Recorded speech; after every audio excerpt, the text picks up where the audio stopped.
The photographer Dario Massanti returned to work on Monday after being infected with dengue fever last week. He was surprised to have caught the illness in Buenos Aires.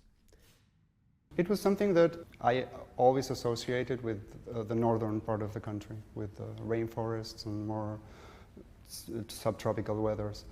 But this year it's everywhere. A wave of this mosquito-borne illness has swept across Argentina, causing a frenzy amongst the population. At a pharmacy near Dario's studio, this sales attendant says it's been 2 weeks since they last had a supply of mosquito repellent to offer customers.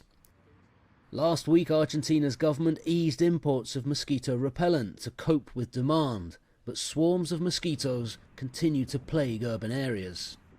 Many people are avoiding coming to places like parks out of fear of catching dengue. Argentina is gripped by its worst ever outbreak of the illness. In the first 4 months of this year alone, authorities have reported 54% more cases than during the whole of 2023.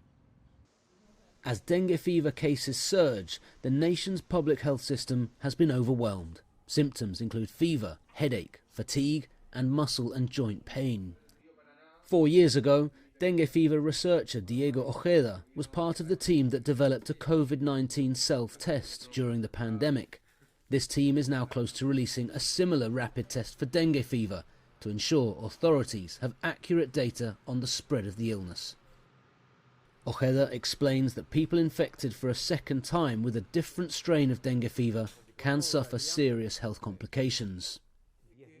There is a risk factor with a second bout of dengue fever. That is what we want to avoid by using vaccines, because the vaccines create immunity to all 4 types of dengue in one go. The dengue fever vaccine is currently not compulsory, and it costs more than $80, which is too expensive for many Argentines. And with limited public awareness campaigns about the illness, experts are concerned about the number of people who could potentially be infected for a second time. Joel Richards, CGTN, Buenos Aires.